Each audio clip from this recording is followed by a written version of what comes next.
all of these men know the strength of the powerful enemy they are facing. Soon after, that power was unleashed.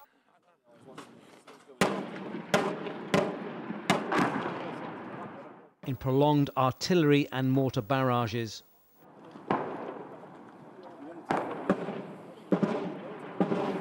Bombard the city so the people they will flee away and empty the city so they can come back to it.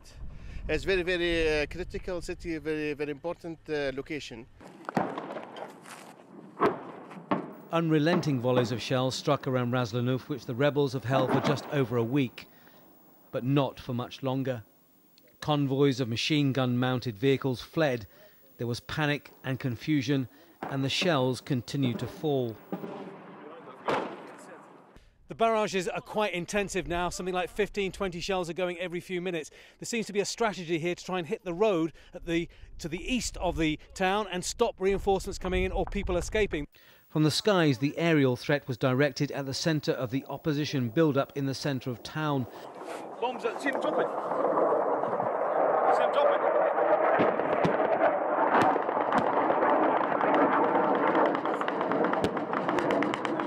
Two bombs hit nearby, a deadly signal of intent. Okay, bring the car outside. From our vantage point nearby, we became the target as Gaddafi troops came to about 70 metres of our position.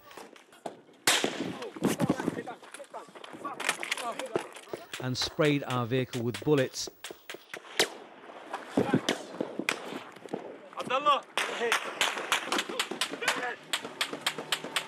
Our escape with a shot-out tyre was touch and go.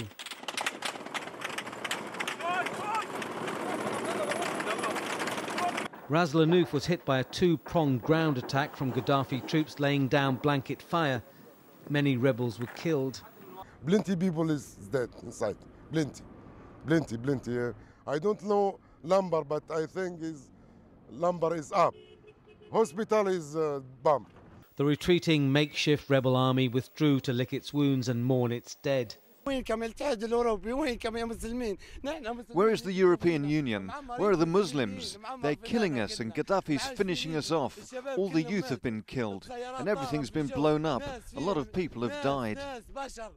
Everyone had wondered why Gaddafi's forces had not hit back in force in eastern Libya. On Thursday they did. It leaves them in a commanding position in a strategic area of the country. Where that leaves the opposition forces is anyone's guess. Tony Bertley, AlJazeera, Ras Lanuf, Libya.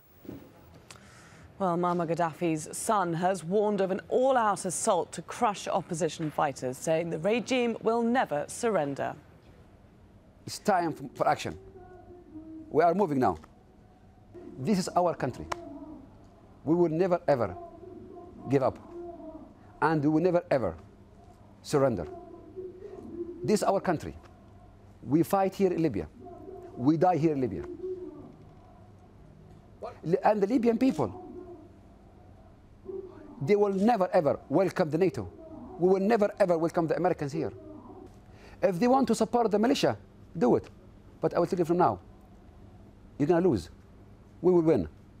And we're not afraid of the American fleet, NATO, France, European. This is our country. We live here, we die here. We will never, ever surrender to those terrorists. Libyan nation is so united now. We are so strong. Meanwhile, Britain and France have issued a joint statement saying Gaddafi must go and the EU should prepare to support the Libyan rebellion. France had earlier recognised the Benghazi-based opposition council as Libya's rightful government. But debate continues over declaring a no-fly zone. Alan Fisher reports from Brussels. NATO was never going to gather here and announce within a few hours that bombing was going to start against Libya air defences. We know that they've been planning for weeks. This was about sitting down, discussing those plans and finding out where NATO goes next.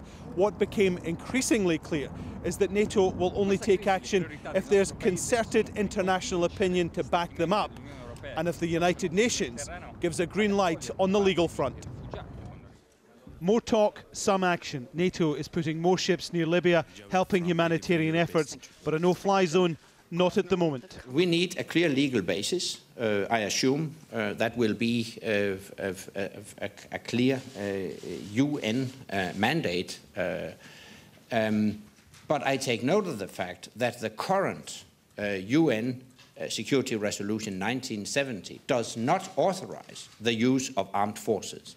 There's agreement from NATO the killing has to stop, but concerns that have to be addressed before everyone signs up to military action. Member states are looking for three things.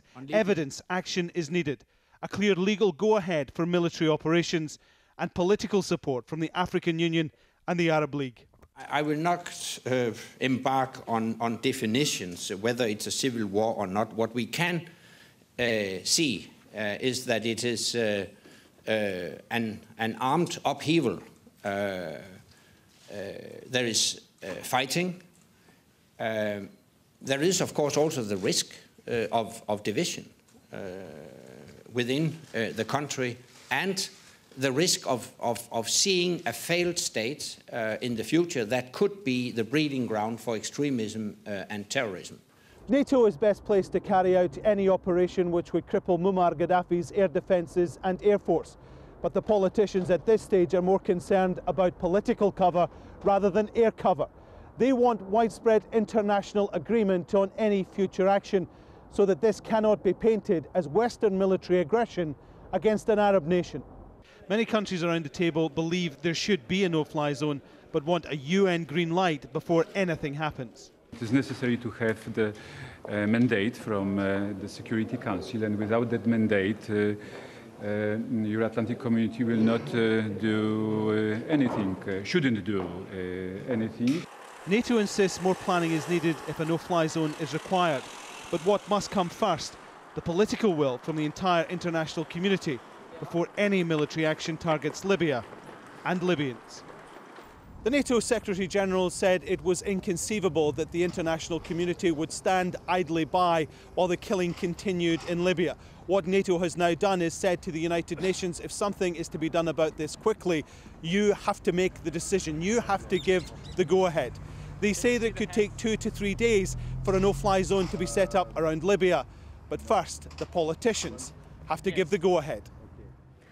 Well, Arab nations have added to the growing condemnation of the Gaddafi regime. A meeting of the Gulf Cooperation Council in Saudi Arabia also gave weight to the opposition National Council.